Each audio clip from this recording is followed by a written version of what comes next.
إن الحمد لله نحمده ونستعينه ونستغفره ونؤمن به ونتوكل عليه ونعوذ بالله من شرور أنفسنا ومن سيئات أعمالنا. من يهده الله فلا مضل له ومن يضلل فلا هادي له. ونشهد أن لا إله إلا الله وحده لا شريك له ونشهد أن سيدنا محمدا عبده ورسوله أرسل رسوله بالهدى ودين الحق ليظهره على الدين كله ولو كره الكافرون. أما بعد.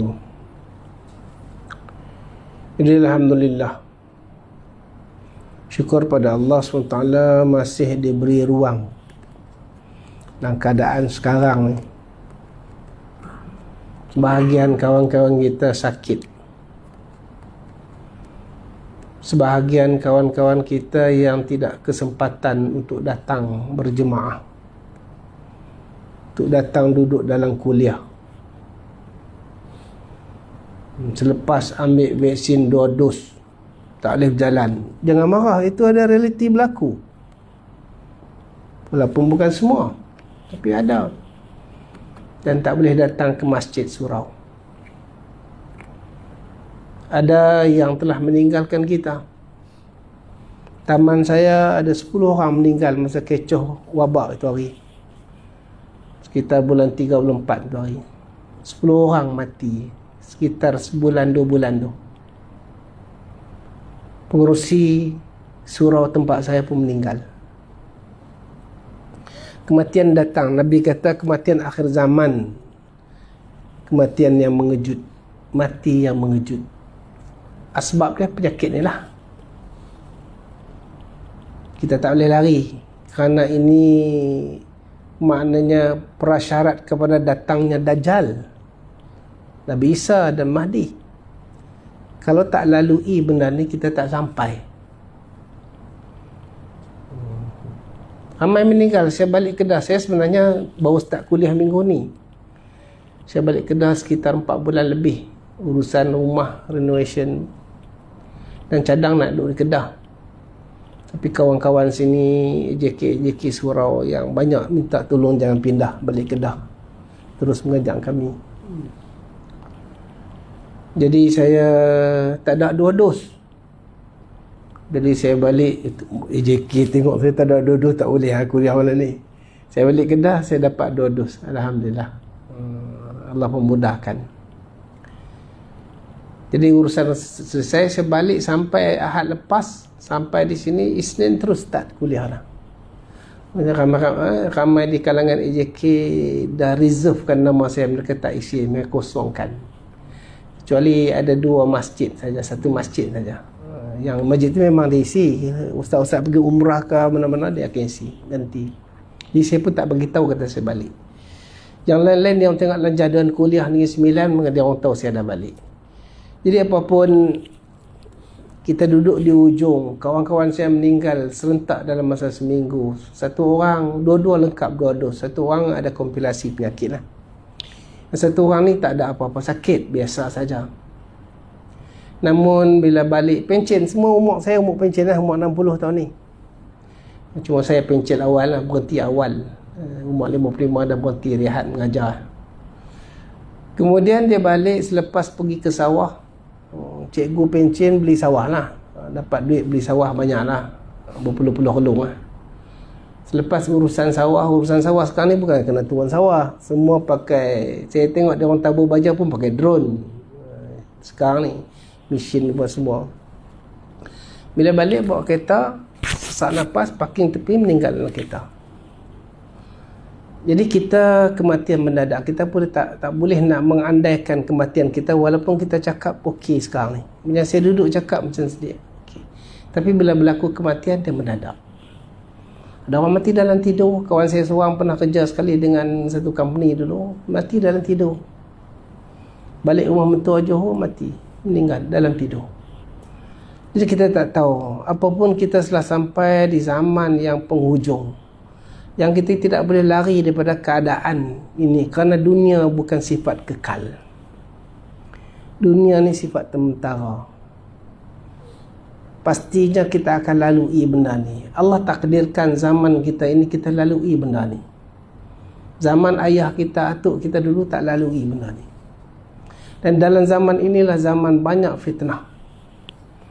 Hadis-hadis bab fitan, kalau dalam Mishkat Musabih jilid 3 tu, hadis-hadis tu hampir boleh kata dah berlaku sekarang. Cuma yang belum lagi Dajjal, Imam Mahdi, Nabi Isa, yang lain-lain pun banyak berlaku. Jadi kita berada di zaman yang penuh dengan fitnah, yang kita tidak boleh menghindari fitnah ini, melainkan kita kembali balik kepada agama. Sebab fitnah akan datang banyak. Fitan atau fitnah ni akan datang silih berganti. Sehingga kita baca hadis ni, berbagai-bagai fitnah. Tuan-tuan tak akan jumpa 5 tahun lepas pun kita tak jumpa, 7 tahun lepas pun tak jumpa. Bagaimana satu budak perempuan Melayu pakai tudung boleh sembah dewa Ganesh dekat kuil Hindu tepi jalan? Kita tak akan jumpa. Ini zaman fitnah. Dulu kita nak jumpa orang Melayu bunuh diri terlalu jarang sangat. Jarang sangat. Kalau ada pun jarang sangat. Kecuali dia jadi gila mental, dia ikat, itu ada lah. Dia bunuh diri sebab mental dia gila dia. Tapi kalau kita nak jumpa orang bunuh diri sekarang ni, dah berlaku beberapa tahun ni berlaku orang bunuh diri gantung dekat tu, balakong. Dan baru ni ada viral budak Indonesia minum racun sebelah kubur bapa dia, bunuh diri. Jadi kita akan jumpa benda yang tak disangka-sangka. Orang Islam boleh murtad, sembah dewa Ganesh pakai tudung.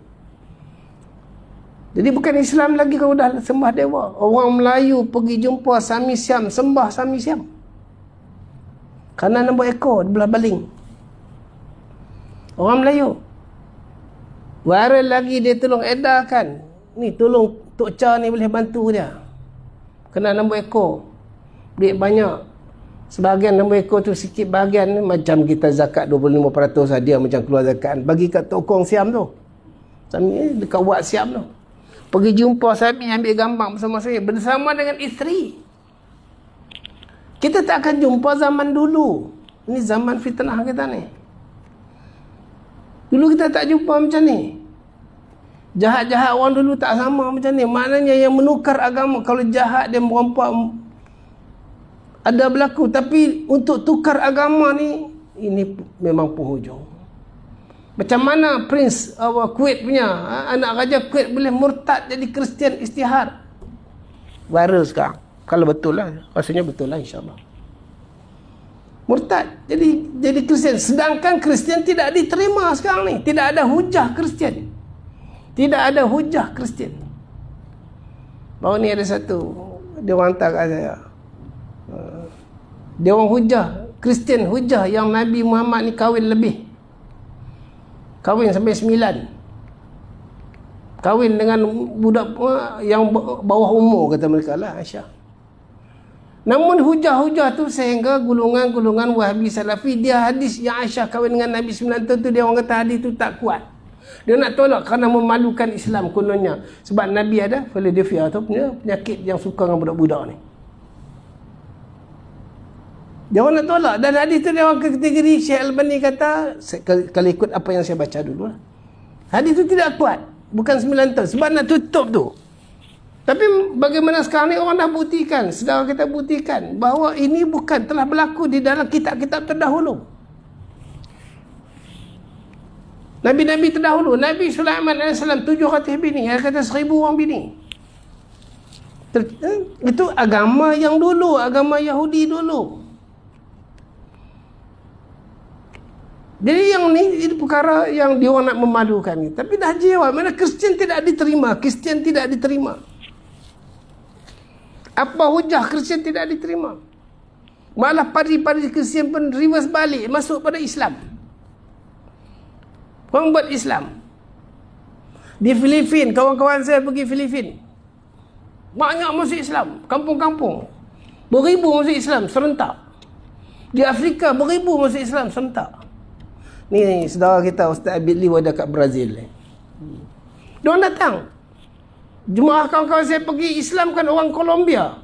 Perempuan Colombia, orang lelaki datang meluk orang Islam. Orang dah tak nampak wahal agama-agama di Latin Amerika ni agama Islam ortodok. Contoh kalau pergi Filipina, saya kebetulan pergi Filipina ada 25 Disember Christmas. Dia bukan macam kita punya sambutan dengan palang salib, junjung palang salib tu pikul. Itu Kristian, sebab Filipina ni Kristian datang daripada Portugal, datang daripada Spain. Dia palang salib, dia paku betul-betul paku. Macam wewe lah. Amerika Latin lagi dia naik gereja atas bukit tu, dia jilat tangga gereja tu, jilat sampai atas. Itu lagi dahsyat Kristian. Tapi ditolak. Patung Jesus yang besar tu di mana, di Rio de Janeiro terbakar. Kenapa nak peti terbakar? Mereka menangis. Tak ada apa pun. Jadi Kristian tak diterima. Tapi mengapa orang Islam yang serbannya di atas kepala, jubahnya pakaiannya orang Arab lah ni, Kuwait ni, putera mahkota Kuwait, boleh murtad jadi Kristian? Ini zaman fitnah. Siapa lagi tak mengaku ini fitnah? Semua ustaz kita dah sebut, semua alim kita dah sebut. Ini zaman fitnah. Tuan-tuan tak akan jumpa, ya Allah. Dahsyat. Akan datang lagi ramai murtad. Yang kita pelik, yang Kristian datang pada Islam. Datuk nak Cina minta nak masuk Islam, mak ayah dia setuju masuk Islam. Dia pun masuk Islam, ramai masuk Islam. Orang nampak kebenaran Islam. Sekarang ni kebenaran Islam nampak. Tapi mengapa orang Islam lari keluar pada Islam? Inilah fitnah.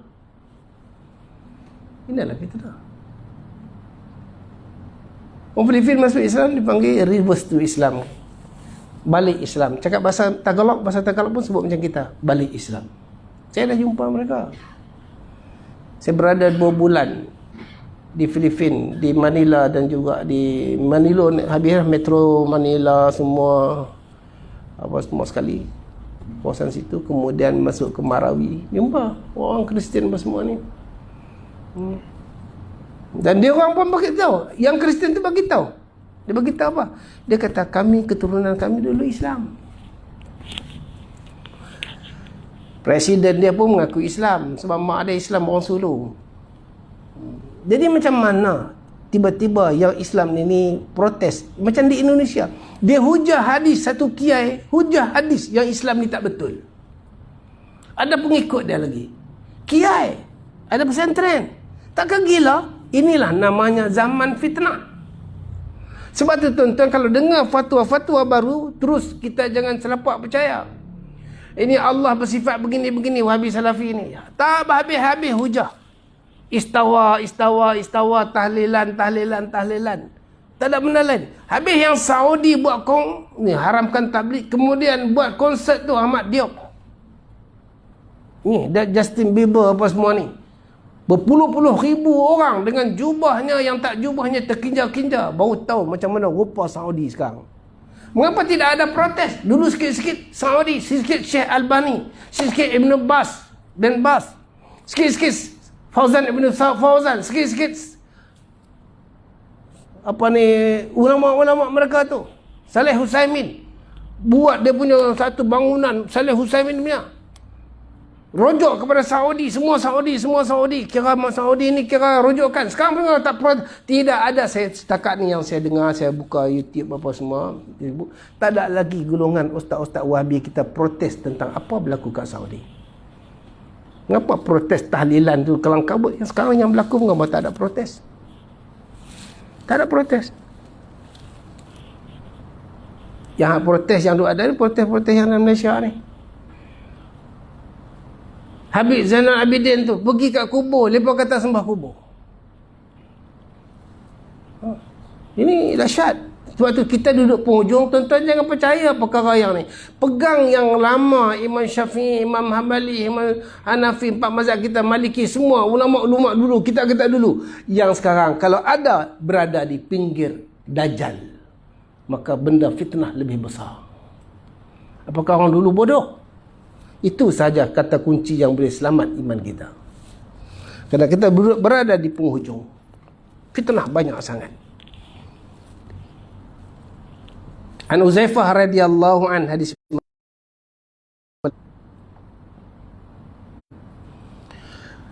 qal sami'tu Rasulullah sallallahu alaihi wasallam yaqul,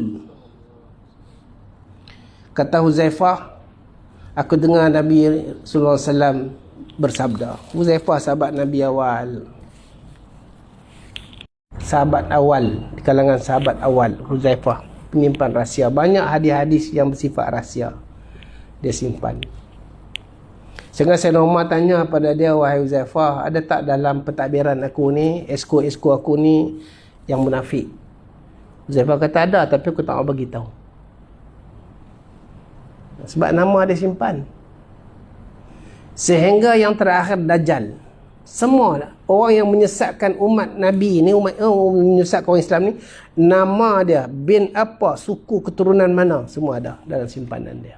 Huzaifah radhiyallahu anhu keluar kat jalan pasar pergi, Huzaifah dia mengeluh bahawa dia ni munafik. Huzaifah munafik. Ada sahabat Nabi yang lain, Hanzalah pun macam tu, Hanzalah munafik.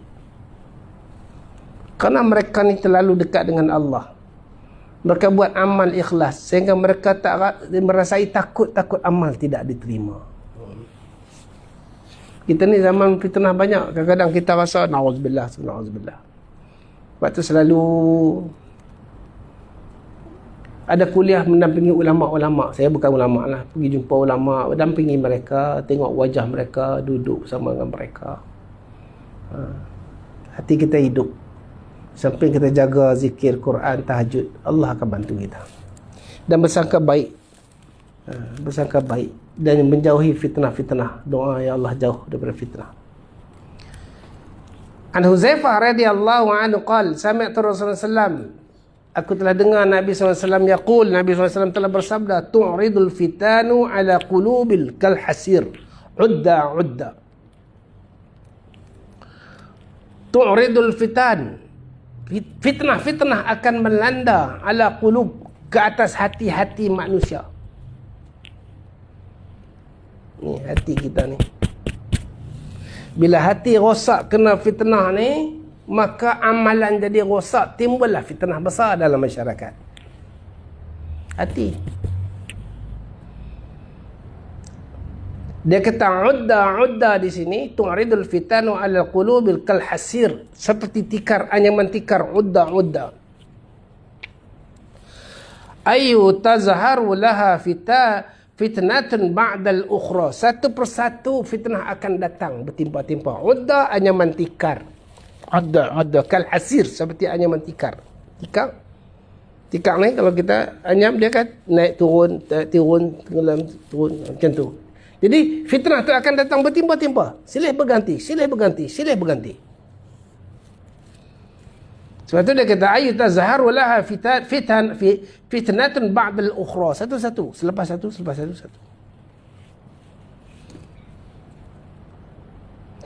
Ala qulub, kena kepada hati-hati manusia. Hati-hati manusia. Hati kita. Bila kita nampak fitnah, kena ke hati kita. Bila tu terhasil daripada amalan, maka keluar dah daripada mulut, maka jadilah fitnah dalam masyarakat. Daripada mulut orang bergaduh habis. Sikit saja daripada mulut, daripada tindakan, kata-kata viral daripada jari tekan kita punya ni, jadi fitnah. Benda tu tak berlaku. Macam Zainal Abidin pergi kuburan, ziarah kubur, orang kata sembah kubur. Sekarang ni Ustaz Adi sembahyang atas kubur, dia takkan sembah kubur, main jenazah. Ini masalah ni, golongan fitnah. Dia orang wujudkan fitnah.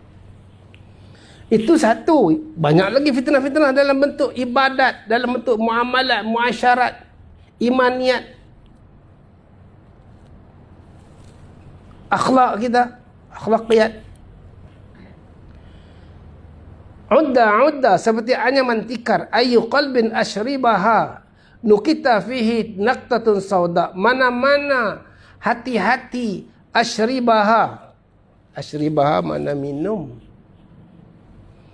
Jadi maksud daripada mana-mana hati yang tenggelam ataupun menelan fitnah ini. Maknanya mana-mana orang yang terlibat secara langsung dengan fitnah ini. Di sini dia kata apa? Ayu dakhalatil fitanu fihi dukhulu tamman. Mana terlibat dengan fitnah keseluruhannya, sempurna masuk dalam fitnah. Mana-mana orang, mana-mana hati yang terlibat, maka di sana nuqtatun sauda, akan ada titik hitam. Kalau kat diri kita je, ni masalah fitnah tu kena kat kita daripada tindakan ni. Daripada hati ni dia boleh membawa kepada amalul bil jawarih, amalan-amalan daripada tindakan anggota. Bila rosak kat sini, dia akan rosak fahaman kat sini. Hati rosak, fahaman rosak, tindakan daripada mulut mencaci maki, buat daripada tangan menulis dan sebagainya. Jadi fitnah. Yang ni rosak datang kepada kefahaman yang rosak. Fahaman rosak, tindakan. Nabi dalam satu hadis bagi tahu dua golongan manusia yang paling jahat, dua manusia yang paling buruk.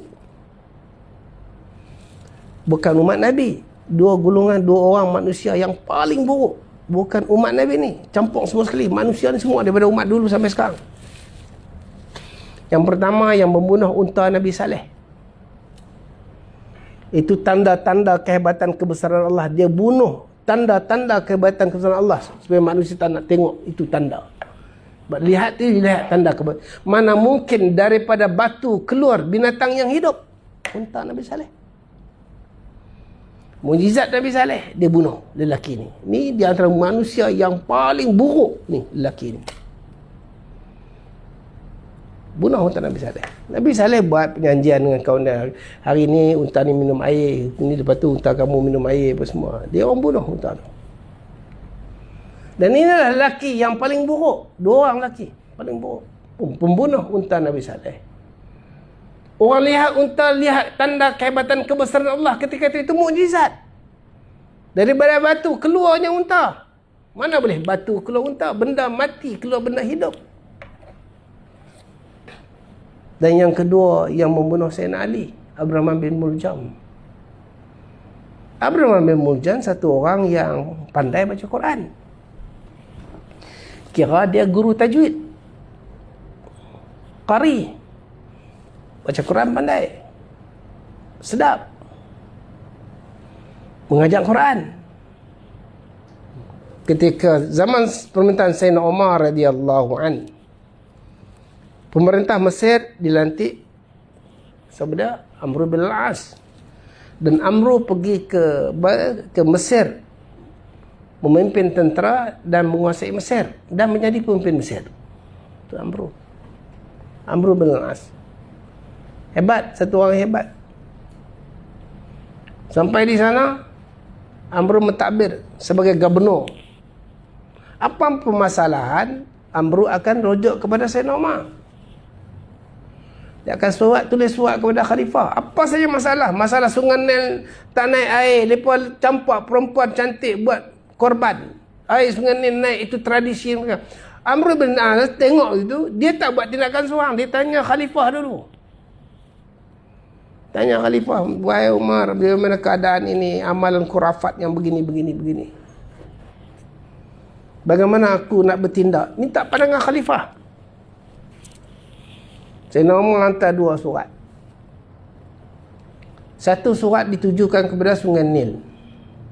Satu surat ditujukan kepada Amr bin al-As. Amr bin al-As buka surat tu.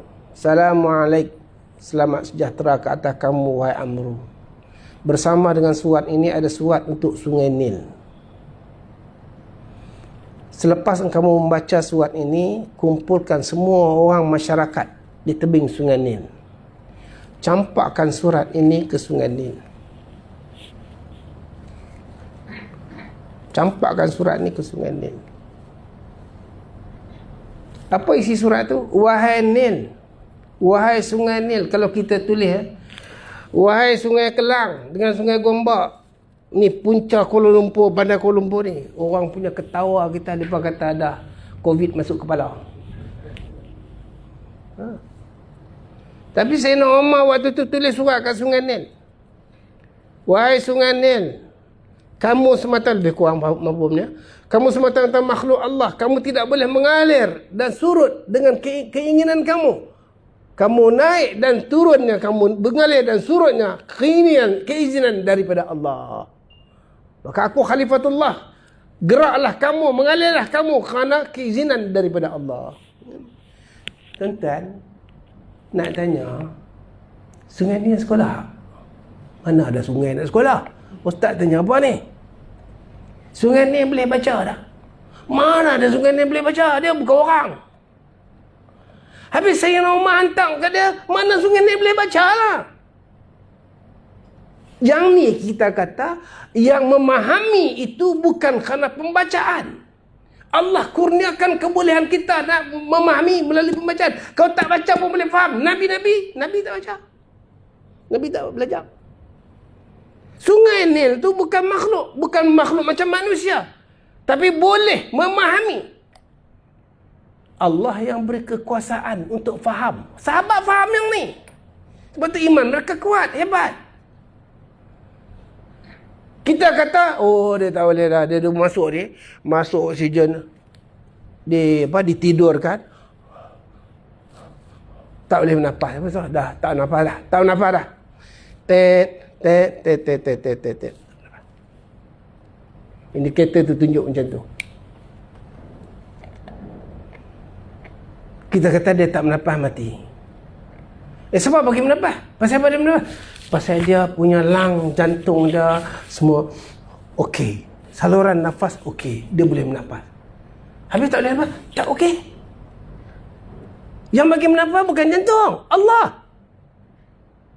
Yang bagi bernafas Allah, bukan jantung. Kadang-kadang nafas terhenti tapi dia masih hidup. Ada orang yang dikebumikan, dikorek balik, masih hidup. Nafas terhenti. Kena ada jantung baru boleh bernafas. Tak ada jantung tak boleh bernafas. Iyalah. Siapa cakap? Allah beri kebolehan siapa-siapa untuk bernafas tanpa jantung.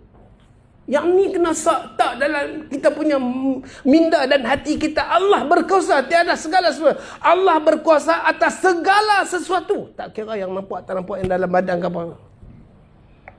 Allah Ta'ala kata, was-subhi idza tanaffas. Was-subhi idza tanaffas, dan apabila subuh itu bernafas. Subuh ada jantung ke? Allah kata subuh bernafas. Allah ada ni apa, subuh ada jantung ke? Boleh bernafas. Tonton, Allah bagi kebolehan. Allah nak sebut subuh pun bernafas. Sungai ni boleh memahami surat. Allah berkuasa atas segala sesuatu. Tonton, Dajjal akan datang kita pada asbab. Kita kena sekarang ni lari kepada asbab. Lari kepada musabibul asbab.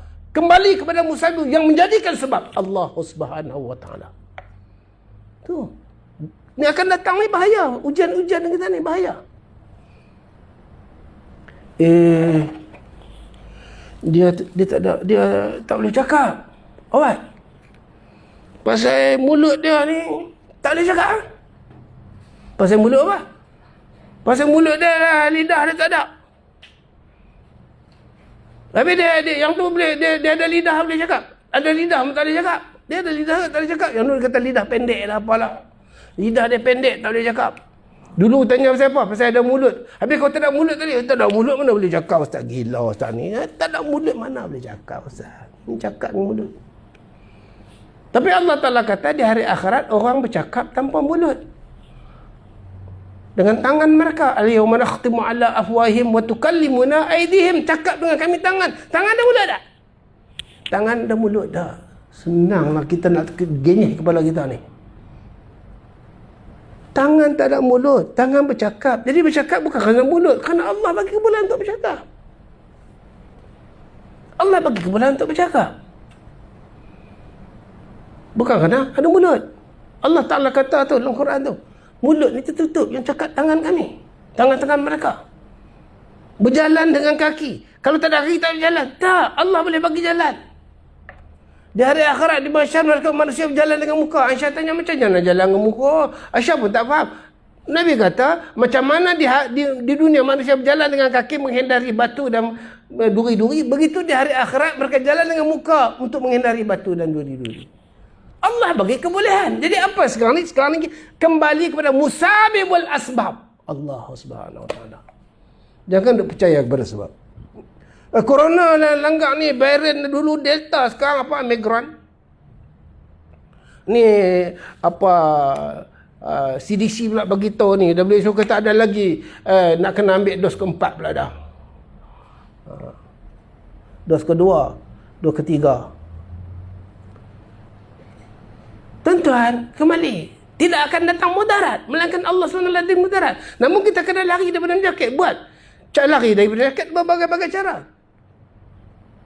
Sekarang ni dia anjurkan vaksin. Ada orang tak mau ambil vaksin, jangan marah mereka. Mereka ada alternatif lain untuk ambil. Bukan kita aja, kalau dari luar negara macam tu juga. Saya sebelum ambil vaksin, saya demam. Kami 6 orang kawan saya semua kena COVID. Yang saya boleh tahu kena COVID lepas 5 hari demam tu, badan lemah apa semua. Saya ambil 5 perut tuan yam tu, tak bau. Tak bau sabun, tak bau. Sah. Makan pun dah tak ada selera, tak ada selera, tak tahu makan apa. Boleh mengunyah telannya. Yang rasa betul rasa dia pisang. Pisang emas tu rasa pisang emas tu. Saya ambil apa? Minta maaf tuan-tuan, saya ambil air ketum. Air ketum, air kelapa, air nyok, Kedah, depan rumah dia, saya rumah Kedah ada habis semua ambil. Pergi ambil rumah belakang kampung semua, ambil ubat. Ini air nyok, lepas tu saya ambil 100 plus, lepas tu ambil Panadol, ambil vitamin C. Yang paling utama yang tak tinggal adalah habatus sauda. Habatus sauda tu alhamdulillah Allah bagi kebolehan kepada Ibu Zata tu sembuh. Betul. Lepas daripada sihat 2 minggu kemudian, 3 minggu baru saya ambil vaksin. Jadi maknanya boleh. Jadi jangan marah orang yang tak ambil vaksin kerana mereka ada alternatif lain. Ada alternatif lain. Sekolah kena vaksin sekarang ni, sekolah rendah apa semua, cikgu dah lengkap, mana boleh dah lengkap, tiba-tiba cikgu bawa virus sudah dah. Hak lengkap 2 dos. Ni saya main sini pun takut juga semua 2 dos ni bawa pula. Omicron binatang semua dah. Jadi kembali kepada musabibul asbab. Maka Amr bin As juga tulis surat kepada Sayyidina Umar. Dia kata, wahai Umar, di Mesir ini kekurangan orang yang boleh mengajar Quran. Hantarlah kepada aku supaya orang ni boleh mengajar Quran kepada masyarakat kami di sini. Masyarakat di sini. Maka Umar hantar satu barang. Inilah Abraham bin Muljam. Dia hantar. Dia mengajar Quran. Mengajar Quran, tuan-tuan. Namun bila kata fitnah itu kena pada dada, hati kena akal, fikiran dia dah rosak dengan izm fahaman lah, kita sebut izm zaman sekarang, fahaman. Maka dia ikut satu fahaman Khawarij. Dialah yang membunuh Sayyidina Ali. Sedangkan dia membaca Quran. Ketika bunuh Sayyidina Ali pun dia membaca Quran dengan takbir, baca Quran. Tuan-tuan, siapa Sayyidina Ali? Siapa dia? Bagaimana kamu boleh membunuh sahabat Nabi? Tidak ada ruang kamu boleh bunuh sahabat Nabi. Caci sahabat Nabi pun tak boleh. Idza ra'aytum rajulan yatasawwabu ala ashabi faqulu la'natullah ala syarikum. Apabila kamu lihat satu orang lelaki yang mencaci maki sahabatku, katakanlah laknat Allah ke atas dia. Caci maki sahabat pun kata Nabi kata dalam hadis Tirmizi, laknat Allah ke atas orang tu. Ini kamu bunuh sahabat Nabi, menantu Nabi. Kerana fahaman rosak daripada fitnah ini. Ini mula zaman fitnah. Selepas zaman Sayyidina Umar. Dia bunuh Sayyidina. Dia ahli zikir. Bukan kata baca Quran, ahli zikir. Maknanya ahli zikir. Jangan zikir la ilaha illallah, la ilaha illallah. Ahli zikir. Sentiasa berzikir. Baca Quran. Mengajar Quran. Izm rosak. Fahaman rosak masuk pada fitnah. Maka dia orang yang kedua, manusia yang paling buruk membunuh Sayyidina Ali. Dan ketika dia nak dibunuh tu, dia kata, aku minta tolong, yang lain korang boleh cincang badan aku, apa nak buat, tapi jangan potong lidah aku kerana aku berzikir pada Allah. Sampai macam tu. Kesan daripada fitnah. Orang agama jadi rosak. Sebab tu jalan selamat kita dari fitnah, ikut ulama-ulama mutabar kita dulu. Kita kata mutabar kita dulu. Belakang-belakang ni tolak tepi. Kuncinya yang tu sahaja.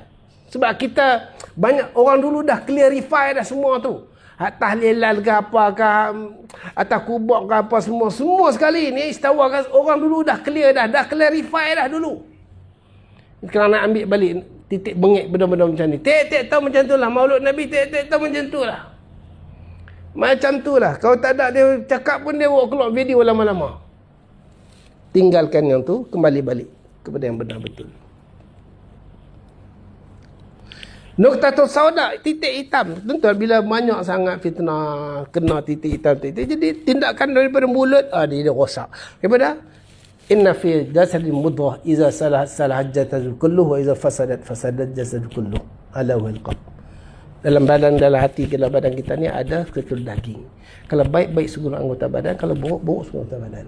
Ala wal qalb. Itu adalah hati. Bila hati rosak, dia akan jadikan mulut kita rosak, akal kita rosak. Akal kita rosak keluar daripada mulut, yang daripada akal rosak, daripada hati rosak. Caci maki orang, hina, buat fitnah sana fitnah sini. Daripada tangan, membunuh orang. Daripada mata, melihat keburukan orang, buat tengok benda. Daripada telinga, mendengar perkara-perkara yang tak elok. Daripada kaki, melangkah kepada benda tak elok. Daripada punca hati yang rosak tadi. Sebab tu dia kata kena kepada hati. Bila hati rosak ni macam mana? Wa ma jila ya Rasulullah. Nabi kata hati manusia ni bila berkarat macam mana besi kena ayak. Wa ma jila ya Rasulullah, macam mana kami nak kilat balik hati kami? Tuan-tuan mudah je cermin. Mula-mula kena sikit titik debu-debu kita lap pakai kain basah, tisu basah lap. Okey. Tapi bila dah lama-lama sampai dia punya merkuri kat belakang tu dah rosak, jadi tak nampak dah, seluruh muka pun tak nampak dah. Begitulah hati manusia, dia dekat. Qamajilah, macam mana kami nak wasih? Zikrul maut wa tilawatul Quran. Ingat kepada mati dan baca Quran. Baca Quran mengandung isi-isi Al-Quran. Hidup mati kita. Wa iza tuliyat alaihim ayatu zadatu imanan. Bacakan ayat-ayat Allah bertambah iman. Jadi ingat kematian. Macam mana nak ingat kematian? Ziarah orang mati. Lalu kat kubur bagi salam. Assalamualaikum ya ahlul kubur, yaghfirullahu lana wa lakum wa antum salafna wa nahnu bil ardh. Saya balik baru ni bawa mak saya. Saya kalau balik Kedah, mak saya datang duduk rumah, bawa dia 2-3 hari, 2-3 malam. Duduk, lepas tu dia duduk rumah kakak, rumah abang, rumah kakak tu. Dia duduk rumah saya. Saya bawa dia lalu dekat kubur Bukit Pinang. Dia nampak kubur sebelah, dia bagi salam. Assalamualaikum ya ahlul kubur ya Allah. Rupanya mak saya tahu doa tu. Sunat kita bagi salam. Bila kita bagi salam, kita automatik ingat kepada kematian. Assalamualaikum ya ahlul kubur. Selamat sejahtera kepada kamu ahli kubur. Yaghfirullahu lana wa lakum. Moga Allah telah ampun dosa kami dan kamu. Antum salafna, kamu dah pergi dulu pada kami. Dan kami akan ikut kamu di belakang. Tak apa hari kami ikut kamu di belakang. Saya seronok mak saya baca doa tu. Anak-anak saya kalau lalu balik Kuala Pilah tu, kubur-kubur tepi jalan tu, salam. Sunat. Lagi kita nampak kubur bagi salam. Tuan-tuan tu kubur konsep siapa yang bagi salam. Tak ada, tak tahulah, wallah mungkin ada lah. Kita nak cakap tak ada, tapi sikit sangat orang nak bagi salam kat kubur ni. Mana ada. Nak bagi salam kat orang dengan orang tu pun tak bagi, dia bagi salam kat kubur. Jadi yang zikrul maut wa tilawatul Quran. Baca, ingat mati dan baca Quran. Kemudian dia kata sini, ayyul qalbin, Nabi beritahu, ayyul qalbin ankaraha nukita fihi nuktatul bayda. Mana-mana hati yang mengingkari fitnah itu, tak mau terlibat dengan fitnah ni. Ya Allah, selamatkanlah kami dari fitnah. Allah fazna min fitan ma zahara minha wa ma batan. Ya Allah, pelihara kami daripada fitnah zahir dan batin. Jauh daripada fitnah. Orang kemulut, orang duduk berlaku fitnah, kita tinggalkan. Jangan kita terlibat dengan fitnah. Apa saja fitnah, bentuk apa saja. Mana-mana hati yang mengingkari, tak mau, jauh daripada fitnah itu, ay qalbin ankaraha nukita fihi nuqtatun bayda. Ketika fitnah itu melata dan kita lari padanya, kita punya hati ada nuqtatul bayda, putih, nuktah putih, titik putih bersih. Bila ada kemungkaran, kita lari pada kemungkaran. Kelang kita buat, hari kelang. Ada nyanyi-nyanyi semua. Ataupun dulu kelang lagi dahsyat, ada pertandingan Ratu Cantik Kelang lah, apalah, semua ada. Dulu saya dengar cerita lah, saya pun tak pernah kerja kelang. Ada dia punya nyanyian lah, pertandingan karaoke kelang lah, apalah. Dan dia tak mau terlibat benda tu. Maka ketika berlaku tu dia tak mau terlibat, maka terdapat titik putih di hati dia bersih. Allah pelihara dia. Ay qalbin ankaraha nuqita fihi nuqtatul bayda. Mana-mana hati yang mengingkarinya, maka terdapat titik putih. Hatta tasiru 'alal qalbain, sehingga terdapat dua jenis hati. Satu yang hitam tadi, satu yang putih bersih. Ala abyadi misla saffa. Di hati tu bila putih seperti kapas putih.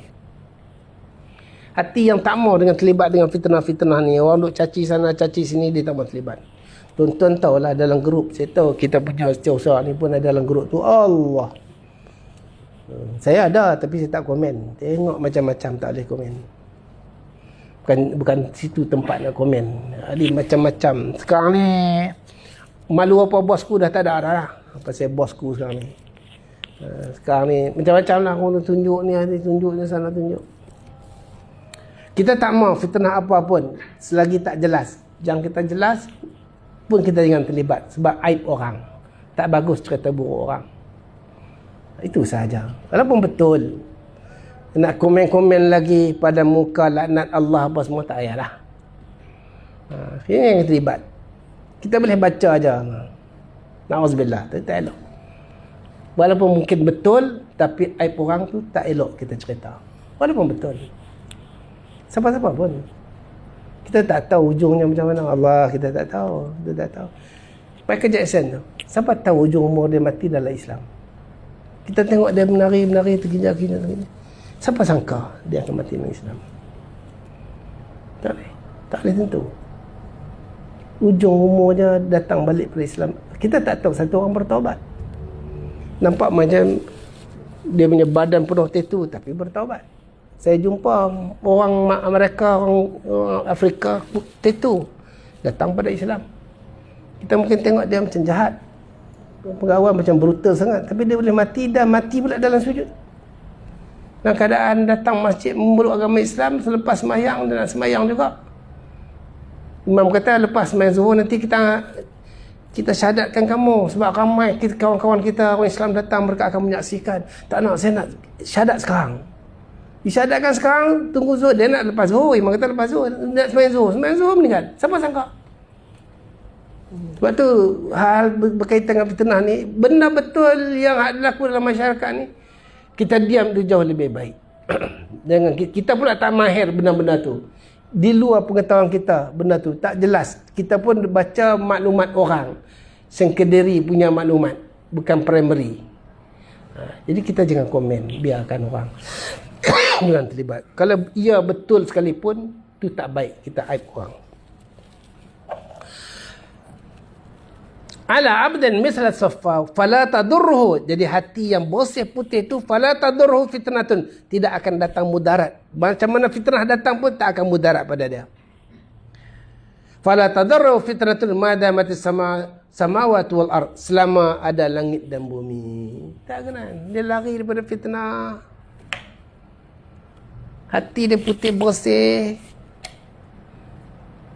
bersangka baik dengan Allah, bersangka baik dengan semua orang, nampak cari kebaikan-kebaikan orang lain. Selama ada langit dan bumi, Allah pelihara dia. Fitnah tidak akan datang mudarat pada dia. Kita yang cantik duk ada sekarang ni masuk lagi, oh cantik, mana kau dapat maklumat ni? Sekarang ni isu bosku lah. Banyak lagi lah, banyak lagi. Tapi kalau berkaitan hukum hakam, kita kena masuk campur. Ustaz-ustaz kena masuk campur, sebab masyarakat tak faham. Kaitkan tu kan bukan fitnah, tapi itu pun jangan lebih-lebih sangat. Sekadar bagi tahu perkara pokok yang salah itu. Jangan kaitkan orang tu. Kalau orang tu sebut orang tu supaya dia berhati-hati, itu sahaja. Jangan masuk hal peribadi dia. Oh ya betul lah, dia ni memang macam ni dulu waktu sebelum dia pergi kuliah dulu, dia ni memanglah dengan, tak boleh cerita itu aib orang. Yang salah tu yang tu kita betulkan.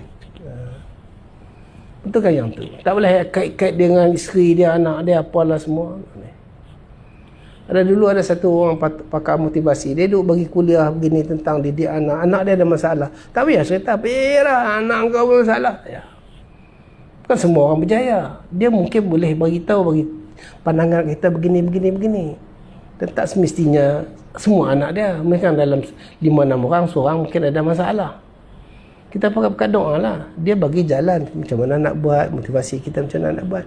Tak semestinya orang bagi motivasi semua. Nabi buat dakwah semua, orang sahabat lain pun kata, alah Muhammad SAW, engkau boleh ajak kami pada Islam 4 darah hang pun tak selesai. Tak boleh cakap macam tu. Tak boleh.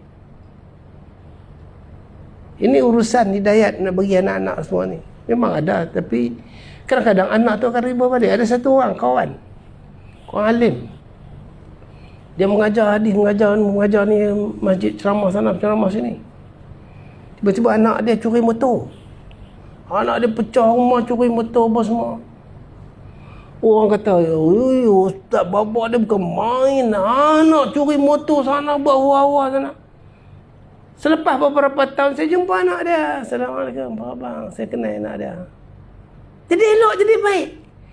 Jadi kita tu, mulut kita tu jangan capui, kata orang tahu. Terus kita ada buat hukum buat tu.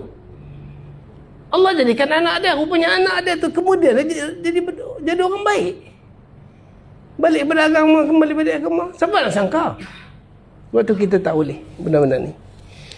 Kita lari daripada fitnah, Allah pelihara. La tadurru fitnatun ma damatis samawati. Allah pelihara kita. Wal akhar yang satu lagi sebaliknya, aswadul mirbadan, hati yang hitam tadi ni, yang titik-titik hitam tadi. Aswadul mirbadan kalkuzi, seperti mangkuk, mujahiyan la ya'rifu ma'rufan, yang terbalik. Bila terbalik tak boleh nak masuk apa-apa pun tak boleh masuk mangkuk terbalik. Tuang apa tak lekat, semua tak lekat. Ayak setitik pun tak lekat. Apa pun tak boleh lekat. Masuk jatuh, ayak pun tak lekat. Apa tak ada. Yang hak hitam tadi seperti mangkuk yang terbalik. Kalkuzil. Mirbadan kulzil.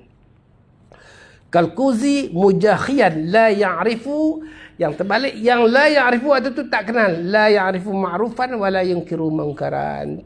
Tak tahu yang mana satu ma'ruf, nak buat yang ma'ruf. Tak tahu yang satu mungkar, nak boleh tinggal mungkar. Tak tahu. Dah tak kenal lagi. Kenal di sini bukan kenal fakta. Kenal di sini kenal dengan hidayat.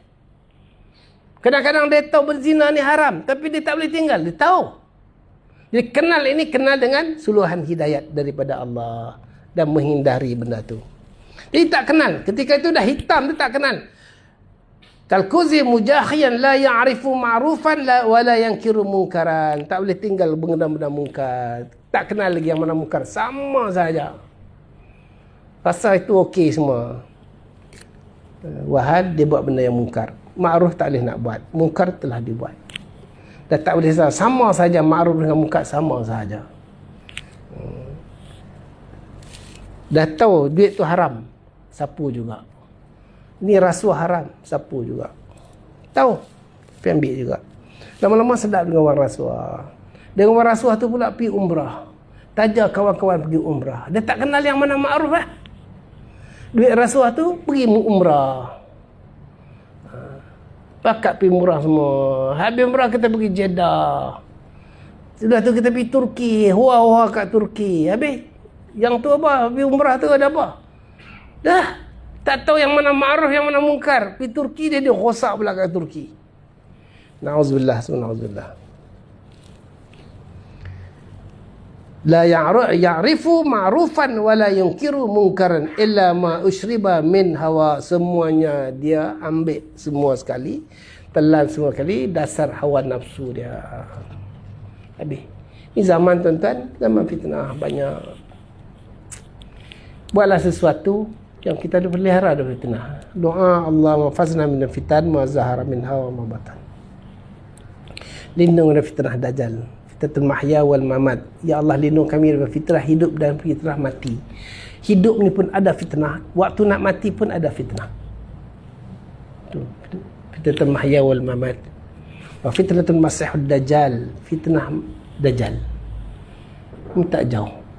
Wa iza aradta fitnatan fi qaumi, itu satu doa Nabi. Apabila kau takdirkan berlaku fitnah pada kaum aku, wa tawaffani ghairal maftun, mati dulu kami sebelum fitnah tu datang. Sebab kita tak mau terlibat dengan fitnah. Fitnah macam tu. Jadi tuan-tuan, selama kita berulang alik ke masjid, surau kita, Allah bantu kita. Dan tolonglah, ajaklah kawan-kawan, paling tidak ajak anak-anak. Kita datang sembahyang subuh, bagus semua, habis sembahyang kuliah subuh esok pagi Ahad, lepas tu duduk semua dengar kuliah subuh, tasbih duduk kat tangan, sambil duduk dengar, sambil tangan duduk. Kita punya daya kedot, risau sungguh, tapi anak kita tak bangun bilik sebelah kita waktu kita keluar tadi. Tuan-tuan, tolonglah, kejutlah anak-anak sembahyang. Di zaman sekarang ni ajak kejut sembahyang subuh di rumah tu pun takat parah-parah, lemah cungap. Kena jaga tahajud, kejut anak-anak tahajud, kejut anak Quran, baca Quran, buat halqah Quran di rumah, dengar hadis di rumah, buat taklim sama anak-anak. Sebab kita dengar hadis, satu hari bunyi hadis tu bergema dalam rumah kita. Ini jalan-jalan menutupi fitnah. Ada ajak kawan-kawan kita yang lain, walaupun kita ada penjarakan. Ada orang penjarakan ini langsung tak sembahyang, datang sembahyang rumah. Datanglah walaupun penjarakan, sekurang-kurang masjid dimakmurkan. Mereka nak kita jauh daripada masjid. Golongan-golongan ni dia nak kita jauh daripada masjid. Jadi kita bawa juga orang datang masjid walaupun penjarakan. InsyaAllah Allah bantu kita. Dengan cara ni Allah pelihara kita daripada fitnah. Doa pada Allah. Boleh tuan-tuan semua sekali ya? Tolong doa kat saya sekali. Saya pun lemah juga. Kita masing-masing lemah. Tuan-tuan doa kat saya doa kat tuan-tuan semua. Boleh lah insyaAllah. Okey, ada soalan? Sama-sama bincang. Pasal F3.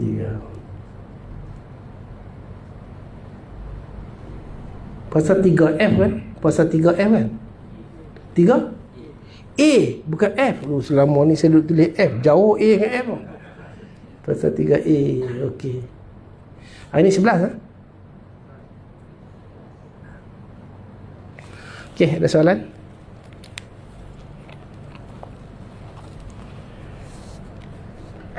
Tuan-tuan syukur banyak tau. Saya tengok surau tuan-tuan ni aktif. Surau aktif, alhamdulillah. Kuliah apa semua. Tapi ahli jemaah tak ramai. Tuan-tuan kena usahakan risau. Tuan-tuan tituskan risau. Sikit je. Risau sikit. Risau saja. Jangan buat tangan. Alah ustaz, ini zaman fitnah ni, Covid ni semua. Mana orang ramai. Payah fikir lepas ustaz. Ya, fikir. Bukan tak payah fikir, kena fikir. Saat je. Tuan-tuan datang sebelum maghrib duduk saat, ataupun selepas tunggu sembahyang Isya duduk saat. Cuba renung saja, ya Allah, macam mana surau kami ni boleh makmur. Macam mana orang boleh ramai datang surau. Itu saja. Allah akan ubah. Sedikit. Cetuskan risau dulu. Hud pergi Nuh Sabak. Dia burung. Pergi tadi saya cerita kat Lavender. Burung kecil, otak kecil. Dia bukan jin atau manusia yang terpikul hukum taklif ini, hukum tanggungjawab agama ni. Wa ma khalaqtul jinna wal insa illa liya'budun. Dia burung. Waktu tu ada Asif, pembantu Nabi Sulaiman, hebat. Istana dia punya ni Balkis punya singgasana tu boleh datang, tutup mata belum buka dah ada. Efrit tu dia boleh kata, wahai tuanku berdiri belum duduk sampai. Tu, Efrit kata, Qayyul Amin, gagah lagi amanah. Tapi yang fikir tentang Sabak ni, burung ni, kecil ni. Burung belatuk ni, kecil dah. Otak kecil dah tak terpikul hukum pun. Dia binatang, bukan jin atau manusia. Dia terbang pergi Sabak tu jauh, pergi. Tengok. Dia tengok kaum tu, semua ada. Utiyat kulli syai', segala-galanya ada.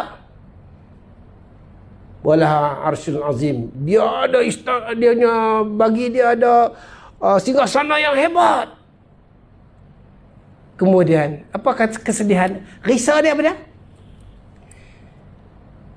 Yasjudu li syamsi min dunillah. Allah, mereka sembah matahari, tak sembah Allah.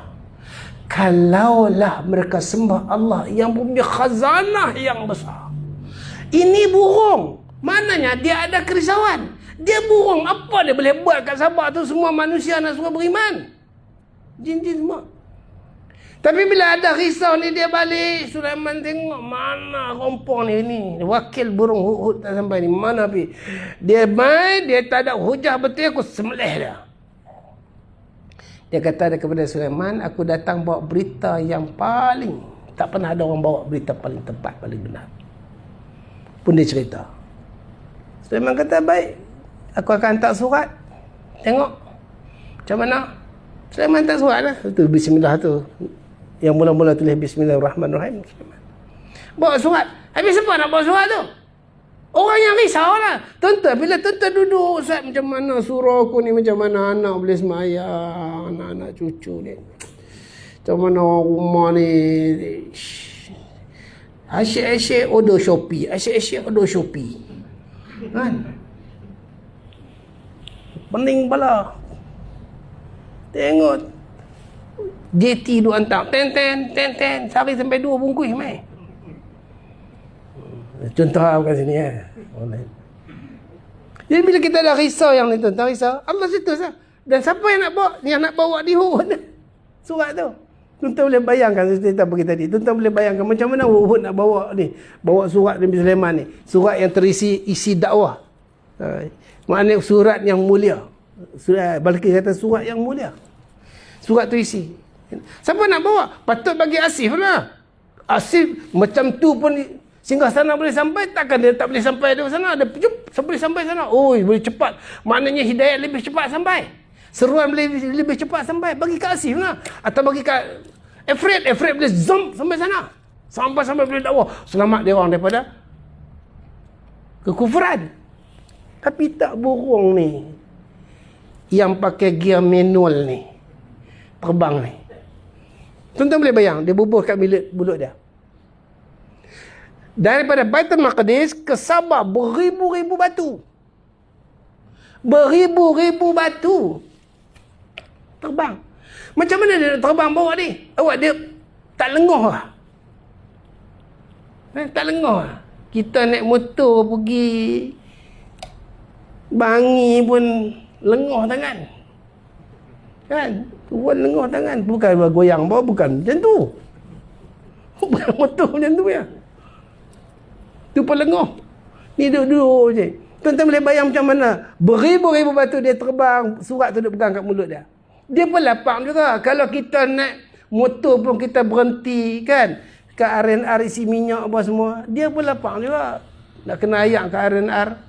Dia lapang nak makan, nak minum. Macam mana? Kalau dia lepas, terbang. Angin. Dia kena tutup.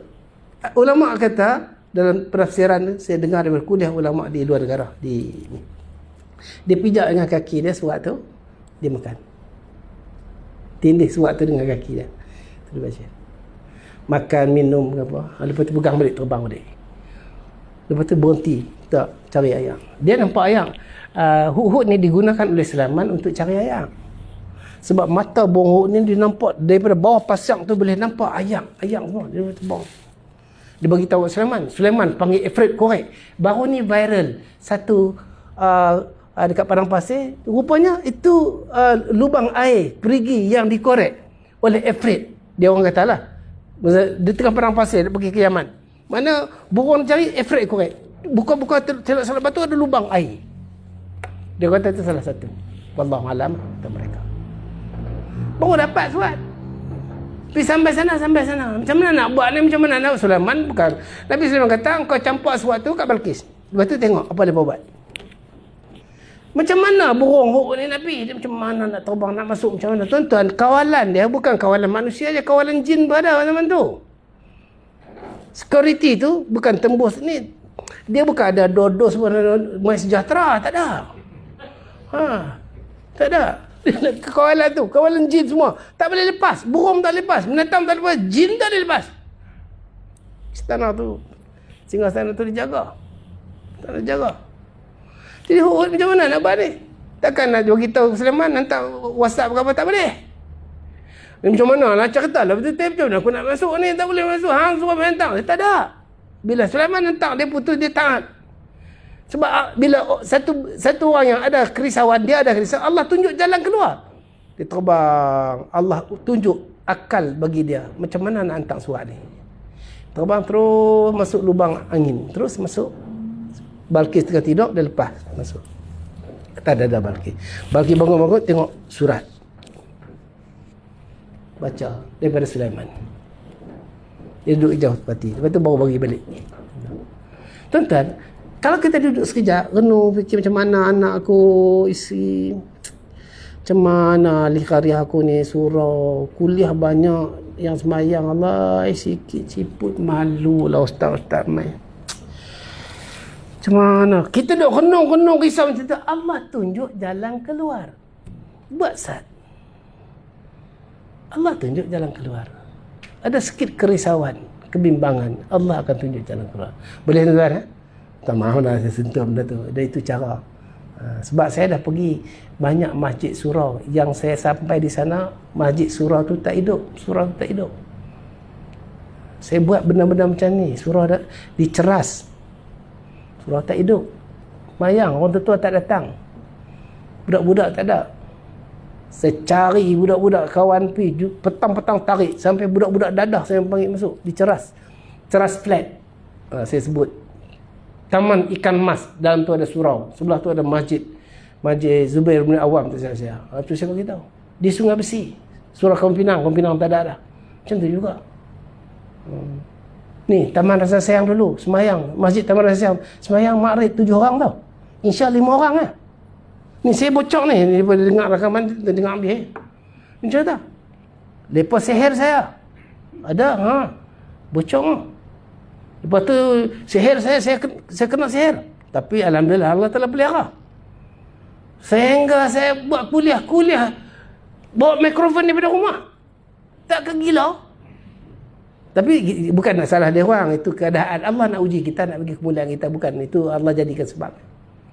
Saya buat kuliah, mikrofon datang daripada rumah, bawa dari rumah. Nak bagi minum, lepas kuliah nak bagi minum, nak bagi makan, semua bagi minum, bawa makanan, cerik, semua mangkuk semua daripada rumah, dalam rumah. Itu zaman. Sebab tu saya dah mula benda tu, saya berani cakap dengan tuan-tuan. Bawa. Lepas daripada tu, bila dah habis pindah apa semua, baru Allah Ta'ala hidupkan balik, kawan-kawan hidup balik. Yang tak baik dengan saya jadi baik, rapat. Tu yang nak pukul saya, orang nak pukul saya mati. Saya tak tahu, ada orang bagi tahu dia nak pukul saya, dia mati.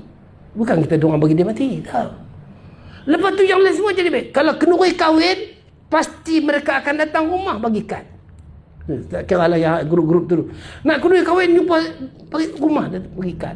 Kalau ada function datang panggil saya. Sampai BRIM, mereka isi yang tak ke rumah saya. Saya tak isi pun BRIM. Tak ke rumah saya. Jadi kawan, jadi rapat. Jadi baik sekarang, alhamdulillah. Semua kawan-kawan saya tu, semua kawan-kawan saya. Saya pun tak simpan benda tu. Tak ada. Jadi Allah jadikan satu keseronokan dalam ragam hidup kita. Itu sebab saya cakap mula daripada seorang saya seorang dulu. Lepas tu saya fikir ada satu budak tu kerja dengan gunung kabel dulu. Apa jumpa dia, jumpa dia budak glass pack. Jumpa hidup ramai hidup. Macam kampung saya teras budak-budak dadah, budak-budak ganja semua saya masuk tu. Penagih morfin, bawa budak-budak ganja. Lepas duk halau budak ganja, tidur macam tu. Pergi subuh tengok tidur. Orang tu tak datang pun. Lepas tu bila budak-budak ramai, lepas tu orang tu ikut ramai. Saya buat kuliah. Kuliah pertama saya dalam sejarah saya mula mengajar adalah kuliah tajwid. Situ. Kuliah tajwid. Dan kuliah pertama saya kali 9, Taman Seri Pagi, Kitab Bahrul Mazi. Dah 22 tahun dah saya mengajar. 9. Itu mula. Jadi dia mula dulu, risau dulu, Allah akan datang. Lepas tu kalau tuan-tuan pergi ceras flat sekitar tu, sebut nama saya, orang tua kenal saya. Sampai sekarang orang sepi, orang kenal. Sebab kita pergi rumah-rumah, jumpa kawan-kawan, jumpa budak-budak hidup balik surau apa semua, orang kenal. Orang tahu.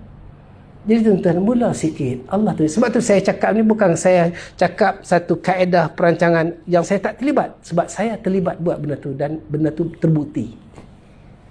Hidayat tangan Allah. Namun selepas kita pindah, Allah jadikan benda tu. Sama dekat flat kaum baru dulu. Flat kaum baru baling beg apa semua. Lepas pada tu saya jadi imam. Benda tu pelan-pelan semua AJK. Saya sampai dia pakcik tu Panan, arwah Panan kata, ni balik. Dia panggil saya balik, masa budak-budak jadi imam masa tu. Balik. Ni kawan-kawan sini. Ni kami macam-macam tenyih dia ni. Balik bed apa semua ni dia buat dakwah. Lah dia lepas semua pakai ikut buat dan surau sehingga madrasah Ustaz Fadli Al-Yamani ada di situ. Wujud madrasah tu. Tu tempat yang dulu, tapi yang tu bukan saya seorang. Saya dengan kawan-kawan. Tapi rasa sayang, saya seorang. Cerak, saya seorang. Buat. Daripada seorang. Ya tuan-tuan, buat. InsyaAllah Allah bantu kita. Boleh tuan-tuan InsyaAllah. Bismillahirrahmanirrahim. Alhamdulillahirrahmanirrahim. Wassalatu wassalamu Ya awalan awalin wa ya akhil akhirin wa dhalqutul matan masakin wa rahman. Rabbana zalamna anfusana wa lam taghfir lana tarhamna kunanna minal khasirin. Allahumma fazna min fitan ma zahara minha wa ma batan ya rahman rahim ya zal ikram. Rabbana atina fid dunya hasanah wa fil akhirati hasanah wa qina adhaban nar. Sallallahu ala sayyidina Muhammadin. Alhamdulillahirabbil alamin. Assalamu alaikum warahmatullahi wabarakatuh.